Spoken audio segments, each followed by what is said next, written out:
Hey guys, what's up? It's Eric with Advanced Love Automotive. Welcome back to the channel. Today, we have a very special video. We got called out to come look at a very unique vehicle. The best part about this is that this vehicle is actually part of a private collection. Some really cool cars. I'm really excited to show you guys. Now, in this video, I'm not gonna take you through the details of this car collection. I'm gonna basically do a quick walkthrough. We're gonna go straight for the vehicle that we need to take a look at, fix what needs to be fixed, and then we're definitely gonna come back and do another video, which is gonna be a complete walkthrough. Stay tuned for that video. It's gonna be coming out shortly after this video comes out. So first things first, let's go ahead and go inside.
All right, guys, so here's the car we came to check out. Now, if you guys don't know what this is, don't feel bad because I didn't know what it was either. Apparently, this thing is a 1986 Spartan II, the little Spartan badge on the side.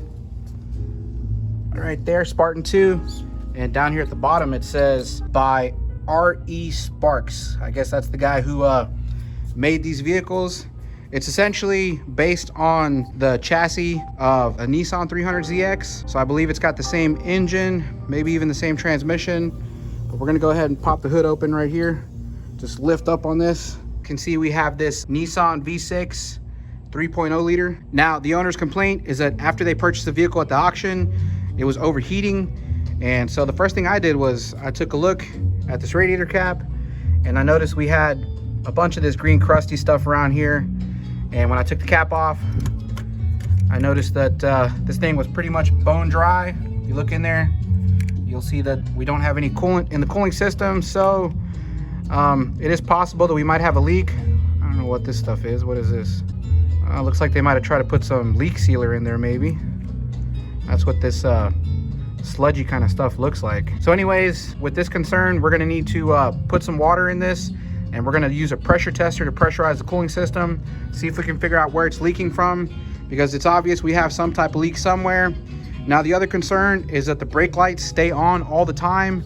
Right now, the battery is completely dead, so we're gonna need to get a charger on it, and I'll show you guys that the brake lights are staying on. So let me go ahead and get the charger hooked up on there.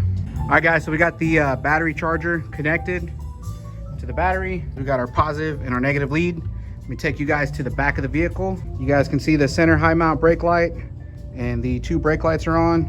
I'm pretty sure that this might have something to do with the brake switch, or maybe on the brake pedal, the little bushing for the brake switch might have fallen off. That's very typical on these old Nissans. Let me take you guys inside. We'll take a look. Check this out, guys. I just realized that's a stripper pole. Let's go ahead and open up the door. Take a look at these little designs on the window. That's kind of neat. Got some little flowers going on.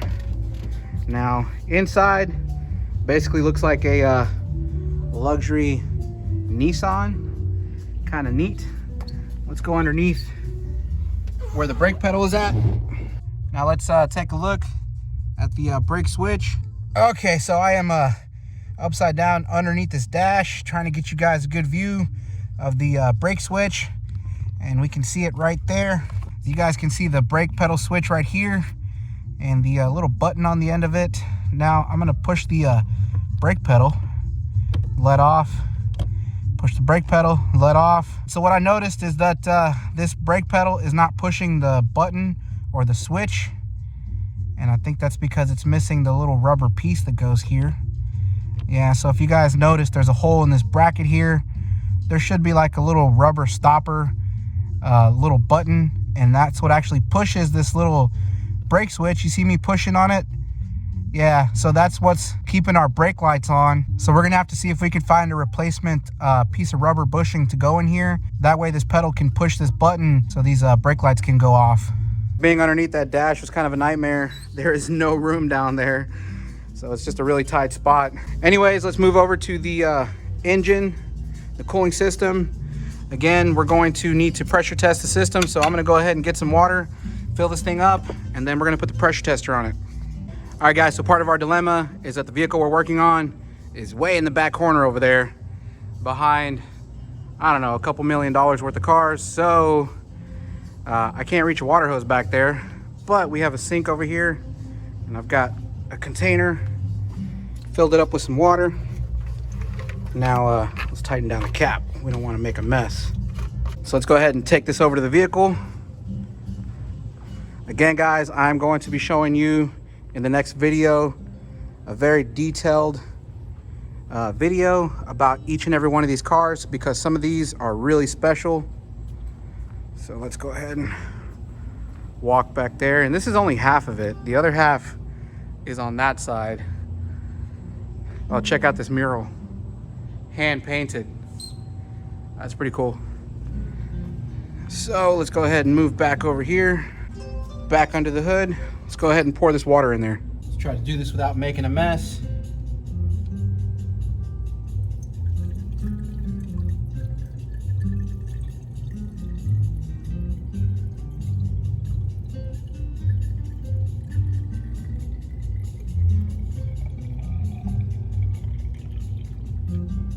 Well, that didn't seem to take much water. Let's go ahead and put the pressure tester on it. All right, guys, so I've got my pressure tester here. We're gonna be utilizing this little adapter here. So I'm gonna go ahead and screw it on. Okay, so now that we have this adapter screwed onto the outlet, we're gonna go ahead and take this end of the pump. We're going to attach it, snap that into place, make sure it's nice and tight. Then we're going to pump up the system with pressure. Oh, and I can already hear a leak. Where is that coming from? I hear that, guys. You guys hear that? Where is that coming from? Somewhere down here. Where is that? Let's take a look at this side here. What do we see? I hear some air purging out. Oh, I think I found it. Take a look down here. I'm not sure. Oh, I heard it. Where is that coming from? Oh, back there. You see the water running down in there? See if we can get a visual. Try to focus in on that. It's very difficult to get a visual on it because of how tight everything is up here. Okay, guys, so I found where the leak was coming from. I'm gonna try to get a visual for you guys, but if you take a look, you see this water outlet right here. So there's a rubber hose on this end, but if you follow it down underneath here, it's got a rubber hose at the bottom end right there in the center. Okay, so it's a very tight spot, but if you take a look at this rubber hose here, you see me squeezing it, take a look at the end of it where the clamp is at, you'll see a bunch of this green crusty, and you see how it's wet? It's because there's water pouring out of it. I'm gonna go ahead and pump up the pressure tester again so you guys can see the water squirting out. You guys see that? I'm gonna pump it again. Hopefully you guys can see that cut or that tear in that rubber hose where it's meeting the clamp. That's where our biggest leak is right now. Now you don't see any water coming out of there because it's pretty much leaked it all out, so it's just air. But you'll hear it hissing. Oh yeah, take a look at that. I'm gonna push down the hose. You see that? That thing's torn wide open. So this hose is gonna need to get replaced, and that's gonna be the first place we need to start. All right, guys, so now that we know what parts we need to replace, we're gonna need to try to locate them Again, like I said, I think this is pretty much just a Nissan 300ZX. So I'm gonna hit the auto parts store and I'm gonna see if I can find that hose and also the bushing for the brake pedal. And then I'm gonna look around and see if there's any other hoses that need to be replaced while we're in here. Well, this one actually looks like it's been replaced, so this one looks pretty good. We'll try to find anything obvious that we should do while we have things apart. Of course, a visual check is key, but there's gonna be a lot of things that we won't know until we're able to pressurize the system. So first things first, we need to replace that torn hose, get the system sealed up, then we can pressure test it once again, and we can see if there's any other leaks anywhere else, and then go from there. And by the way, if you guys are curious where the background music is coming from, there's actually a sound system that runs through the whole building. So they got some elevator music going on, give it a nice vibe. Anyways, let me show you guys some of these cool cars. Again, we're gonna be doing a full video going in detail about each and every one of these cars. But just to show you, we got this pace car up here, old Cadillac, Ferrari. Got this old Rolls Royce here, another Vet, Porsche. Got this badass Land Rover here. I really like the color of this one over here. That's beautiful. Got this Ferrari. More Porsches. And a GTO. This Porsche here is actually really special. I'm gonna show you guys in the next video. We're gonna go into detail about this one. It is a special edition. We've got a bunch more Ferraris and Lamborghinis up in the front. But anyways, like I said, let's get back to this one. We're gonna go ahead and get the parts, come back and try to get this job done. Okay guys, so we are back. It is 3 days later. I had to locate the parts, which I was able to find at the local O'Reilly. You can see I've got the bypass hose here. It's part number 20693. And then I've got these brake pedal bushings, part number 74015. Got a couple different sizes. I'm hoping one of these is going to work. So anyways, they had to pull the car out. And of course, you guys saw the vehicle was actually behind like 5 other vehicles. So they had to move those out so they can pull the car out. So anyways, the first thing I'm gonna do is I'm gonna get down underneath and I'm gonna try to install one of these bushings on the brake pedal. I don't know if I'm gonna be able to film that, guys. That's a really tight spot for me to be backwards and upside down. I'm gonna try to, but if I can't, I'm sorry. Oh, there's no room down here. Let's see if this one fits. Please fit. No, this one does not fit. Let me try the other one. I hope this one's bigger.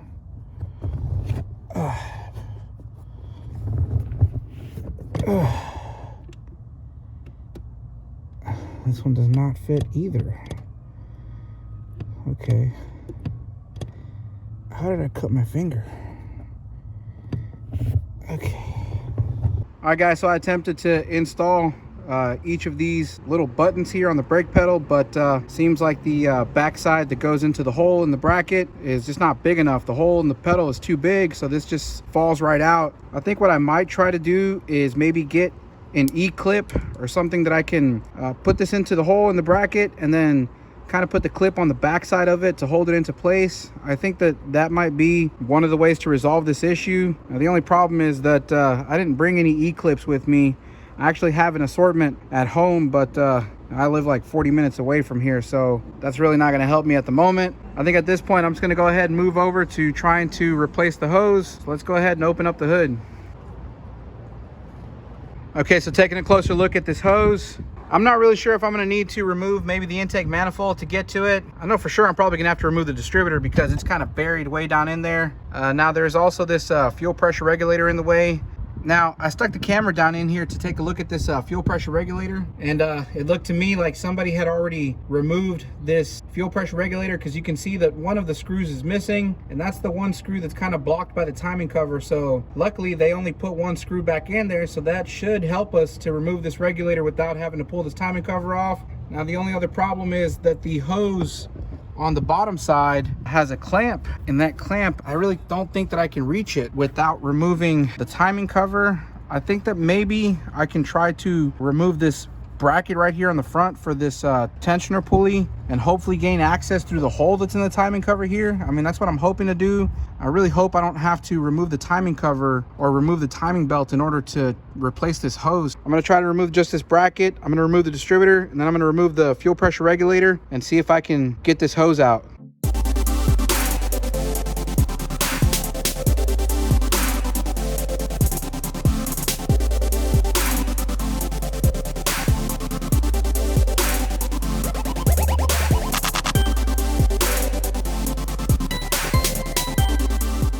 Okay guys, we are back. I apologize. We had some technical difficulties yesterday. It was extremely hot outside. I mean, above 100 degrees. And yesterday we had the car parked over there, which there's no shade. And I was just burning up out there. And it got so hot, guys, that my camera actually overheated while it was on the tripod and I was trying to film. So we had the guys push the car over to this carport here.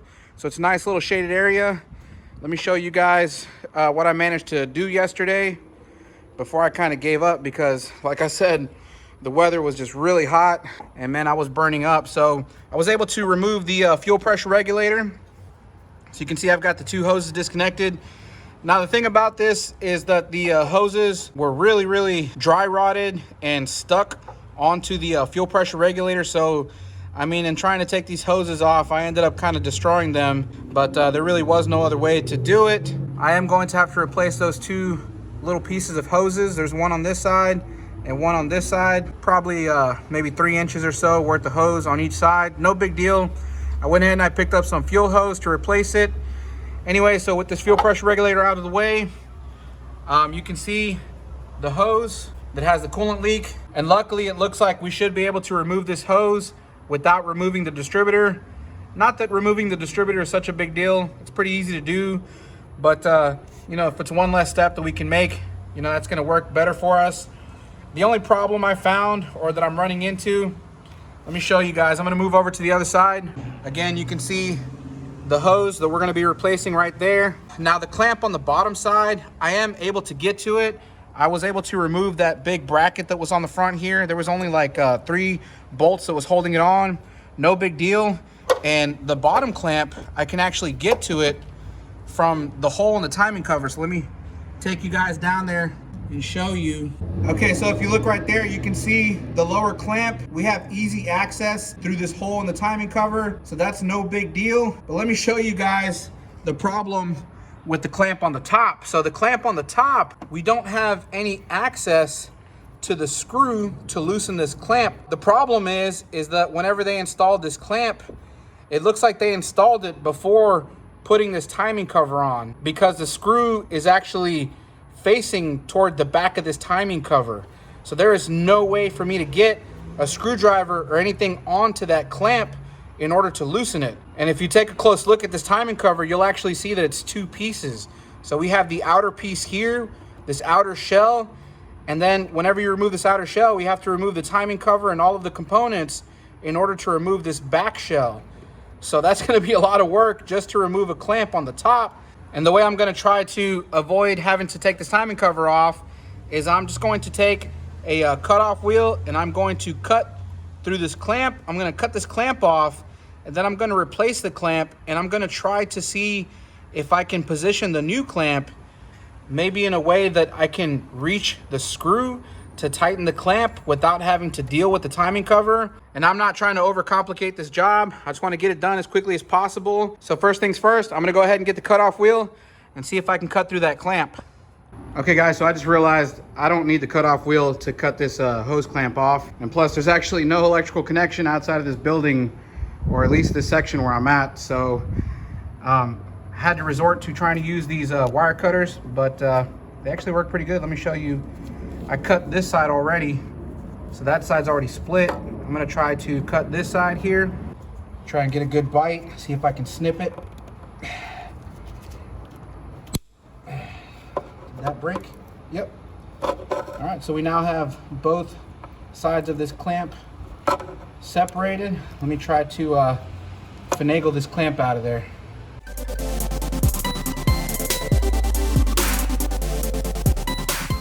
All right, so we have what's left of the clamp here. So you can see I was able to split it right down the middle. So now that we have our clamp out, I went ahead and I removed the top part of the hose. Now let's go ahead and try to attack the bottom clamp.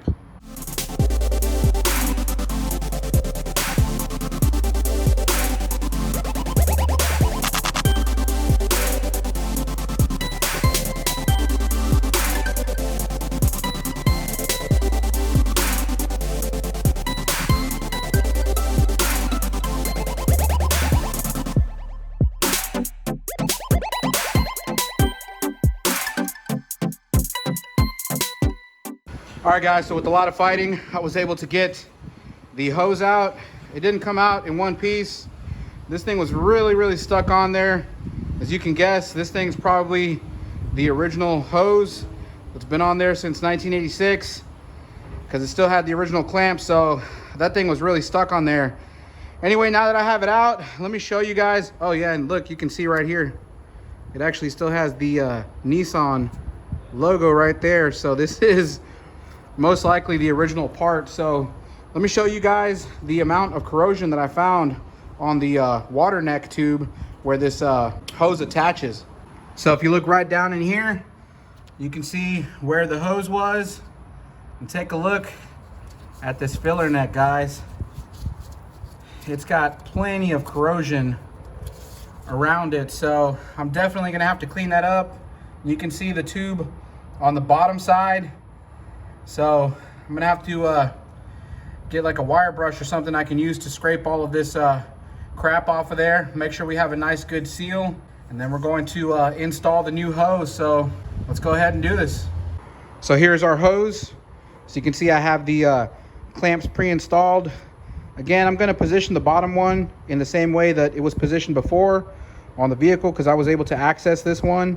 But the top one, I'm going to try to see if I can position this to the top. Maybe if it fits between the timing cover there, that way I can access it from the top. If not, I may have to try to flip it down to the bottom side and put it at an angle so that I can come in from the bottom with the screwdriver. But first I'm gonna try it with the top position. And if that doesn't work, then I'll slide it down. So let's go ahead and get this thing installed.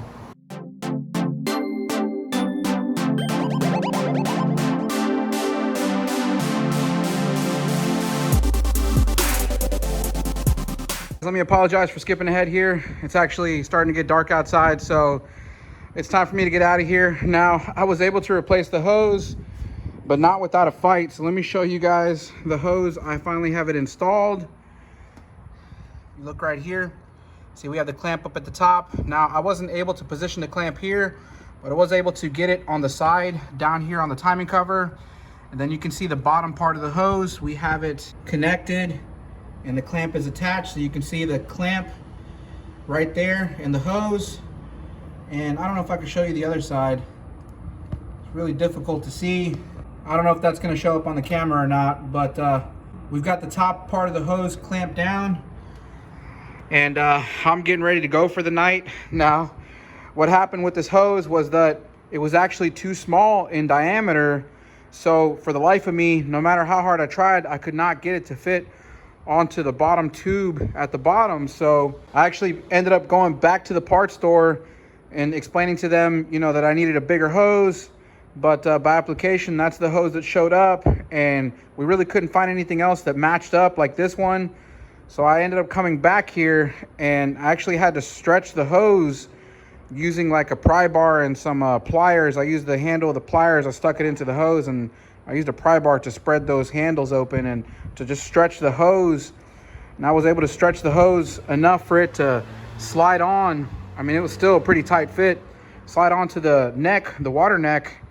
And then I had to fight to position the clamps the way I wanted them. Guys, it was a battle, but we have that hose connected. Everything's together. Well, not everything. I still got to come back tomorrow. I'm going to replace these two top hoses right here for the fuel line where the fuel pressure regulator goes. And then we got to finish up with the brake pedal bushing that's inside. So I'm going to call it a night. We'll be back tomorrow. All right, guys. So once again, we are back. It is the following day. I'm sorry, this is kind of sporadic, but I'm kind of working on this thing in my spare time. During the day, I'm kind of going back and forth between shops. And just whenever I have time toward the end of the day, I've been coming over here, putting in a couple of hours. you know, trying to get things done. And let me show you guys where we're at. So we have everything pretty much back together. Like I said, we replaced that hose last night, and today I went ahead and I got some new fuel lines. So I put new fuel hose and clamps, and right now I have the system actually pressurized, the cooling system, and I've had this pressure tester on there for about 15 minutes now, maybe a little more than 15 minutes, because I had the tester on here while I was putting the front bracket for the belt on and everything. And I don't know if you guys can see. Well, it's hard to see through my little window here because I actually accidentally sprayed some brake cleaner on here. Anyway, I pumped this thing up to 18 psi and it has not dropped at all. So this cooling system is completely sealed. It's holding pressure. So I'm gonna go ahead and flush the system out. We're gonna put some coolant in it. We're gonna bleed it out. I'm getting ready to start this thing up. I have the jump pack. I think it's gonna need a new battery, but that's where we're at right now. So I'm gonna go ahead and finish up. Oh, and by the way, guys, while I'm at it, let me show you the solution that I have for the brake pedal stopper. So this is a stopper I'm gonna be using, or the button for the brake light switch. And what I have is this assortment of E-clips and snap rings. So it's got various different sizes.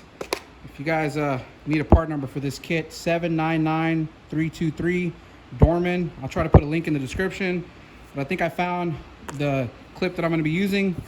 It's right here. Let me show you guys how this thing's gonna fit on there. So I'm planning on pushing the stopper into the hole, and on the back side of the bracket, I'm going to slide this E-clip on there.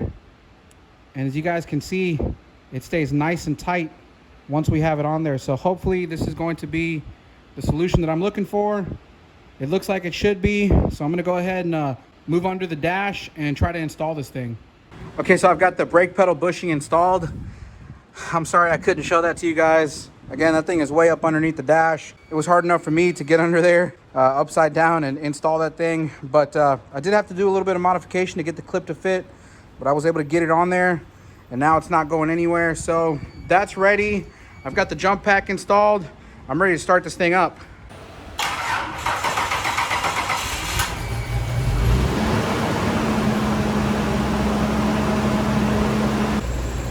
All right, so we got this thing up and running, doing the final bleeding procedure using this coolant funnel. That way we can let all of the air bubbles out of the system. We got fresh antifreeze in there. So I'm gonna finish this up. We're gonna take this thing for a drive. Okay guys, let me apologize for skipping ahead here. The last time we left off, I got the car back together. I was able to start it up, get it running. But what I noticed was that after letting the vehicle idle for some time, the temperature gauge started pegging out at 270 degrees. So it was showing that it was overheating inside the instrument cluster on the dash. But when I went under the hood and I checked the block temperature using a temperature gun, I noticed that it wasn't exactly as high as the gauge inside was saying. It was still pretty high. It was somewhere around 225, 230 degrees Fahrenheit. But on the gauge on the instrument cluster, it was pegged out. It only goes up to 270, and it was completely pegged out. You know, even though we fixed the leak and we pressurized the system, we made sure that we didn't have any more leaks. That was just step one. You know, we still need to figure out if there is an overheating issue here.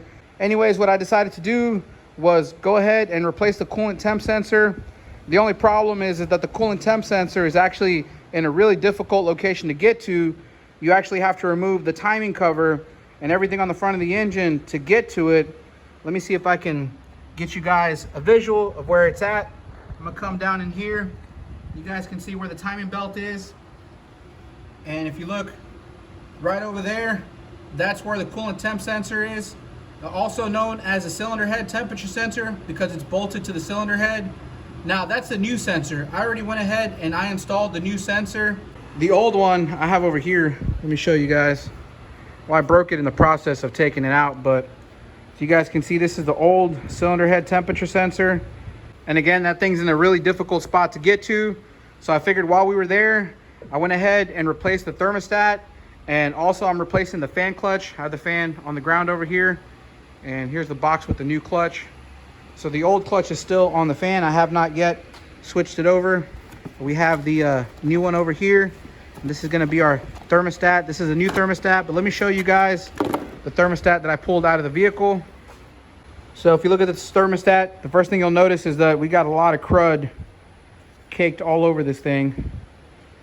And so what I was worried about was that we still had a bunch of this crud in the cooling system. Now, I flushed it the first time around, but this time I decided to flush it without the thermostat. So I pulled the thermostat out and I ran a good flush through the radiator and through the entire cooling system. So if you take a look at all this, you know, this stuff was just caked all in here. So you know this debris has to be inside of the cooling system. And I was worried about the radiator being clogged.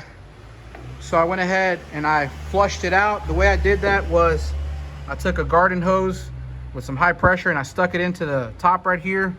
And again, the thermostat, well, let me show you where the thermostat is located. It's right down here. This is a thermostat housing.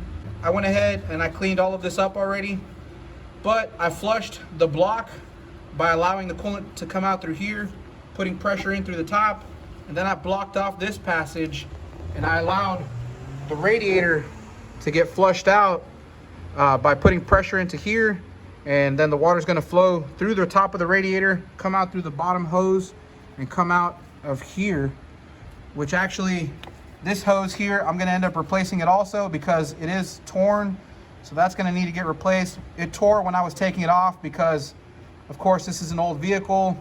These rubber components kind of get stuck to the metal or the aluminum, and so when I went to take it off, it was very difficult. Sorry about that. Somebody racing down the street here. Anyways, I'm gonna replace that hose right there. I'm just gonna put everything back together, bleed the cooling system, start this thing up, and hopefully everything works. Take a look at this instrument cluster here, and you can see right over here on the right hand side, this is the coolant temperature gauge. As you can see, we're right in the middle. Like I said before, we were pegged out at that 270, and I mean, it was probably showing or reading higher than that, but that's really as high as this gauge goes. But you know, at the same time, I used my temperature gun on the block, and I was really only reading about 230 degrees. So I'm not really sure if we really had an overheating event. Either way, we have a new temperature sensor, we have a new thermostat, we have a new hoses, got the cooling system bled. We are ready to go for a test drive. Make sure we have gas. We do. We have fuel. And take a look at this tachometer here. It's actually kind of cool. It's got this horizontal kind of grid going on. It's got the speedometer up at the top. And also what's pretty neat is that we have a compass over here. I don't know why I always like cars that have compasses in them. And then over here, I'm not really sure what that is. Acceleration. That's pretty neat. Well, the AC cools, well, cools enough. It's like 90 degrees outside, or excuse me, it's 99. Well, it's actually 100 degrees now. So it's pretty hot today. The sun's already going down. I'm ready to get packed up and get out of here. But like I said, before I can do that, I'm gonna go for a test drive. So let's get on the road. I'm gonna turn left.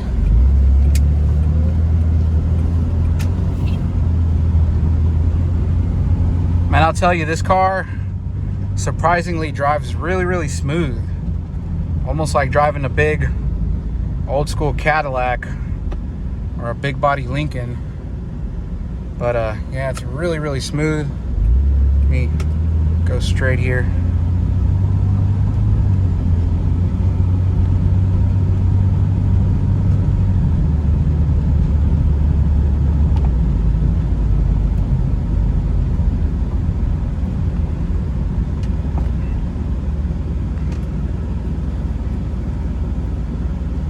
And the other thing is, it's really difficult to see when you're trying to pull out into an intersection because the front end is so long.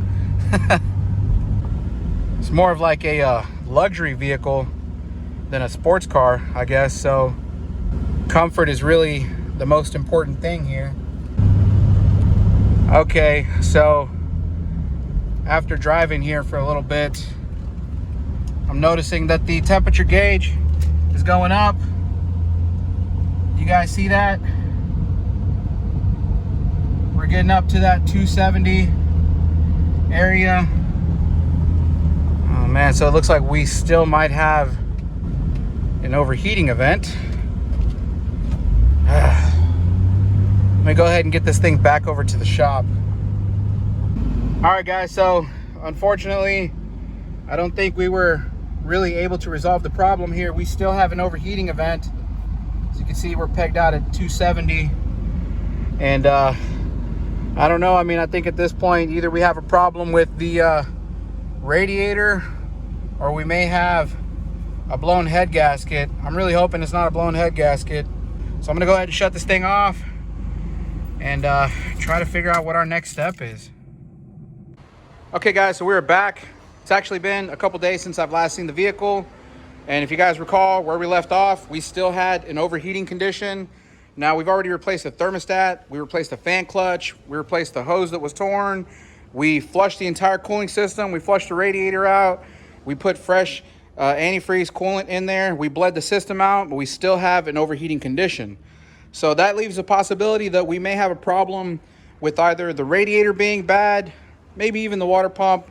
But right now, I'm more suspicious of either the radiator or the fact that we may have a blown head gasket. Now, if we have a blown head gasket, you know, the reason it could be overheating is because we may be having combustion gases getting into the cooling system, and that's causing the cooling system to overpressurize, causing it to overheat. And so that's a possibility that we need to rule out. We need to know whether or not we have a head gasket failure, because if we do, that's going to require the removal of the cylinder heads and the replacement of the head gaskets and the machining of the cylinder heads. And so that's something that we need to know before we just go start throwing parts at it, trying to replace the radiator, trying to replace the water pump or whatever else. We need to know whether or not this thing has a blown head gasket. And so the way we're gonna do that is by doing a chemical test using a chemical tester. So what I have over here is this Maddox combustion leak detector. I picked this up at Harbor Freight. I think it was only like 25 bucks. It was pretty cheap. It comes with this bulb here with the check valve on the back of it. As you can see, I'm not really sure what that little filter is inside of it, but essentially we are going to put some of this test fluid in there. As you can see, this test fluid is a blue color, and what we're going to do is we are going to use this little pump to pump up the combustion gases, or excuse me, the gases in the cooling system, to see if we have any indication of hydrocarbons or unburned combustion gases inside of the cooling system. If we find that we have combustion gases inside the cooling system, then we know for a fact that we may have some type of blown head gasket or something else that's causing hydrocarbons to leak into the cooling system. So if we're positive for hydrocarbons in the cooling system, you're gonna see that the test fluid turns yellow. If we're negative, then it's just gonna stay blue. So let's go ahead and move over to the vehicle. I've already removed the radiator cap. Now the way we're gonna do this is we're going to kind of suck up some of this coolant that's here at the top, because what we don't want is to suck up actual liquid coolant into the tester bottle. If you do that, you're gonna contaminate the fluid and it's not going to work. So we need to suck up some of this right here. Then we're gonna need to run and idle the engine for at least maybe 5 to 10 minutes because we wanna get that water circulating. We don't wanna get it too long. We don't want the thermostat to open up and then all this water blow out of the top, but you just wanna get the engine warmed up enough so that the water starts to circulate. Okay guys, so I filled the tester up with fluid to the line, so you can see, and I'm just gonna use this funnel here to give me a little bit of an extra clearance between the coolant and the filler neck there and the actual tester here. So what I'm gonna do is I'm gonna use that. As you can see, I've already got coolant coming up through there. So let me set this aside here and get rid of that coolant that's coming up. All right guys, sorry if I'm trying to move kind of quickly here, but I'm gonna go ahead and stick this in there. And let's go ahead and suck some of this up. I just sucked up the radiator fluid. Yep, see it's sucking up the fluid there. Let me dump this out, try it again. Down in there, try to suck this up without pulling any of that fluid up. There we go.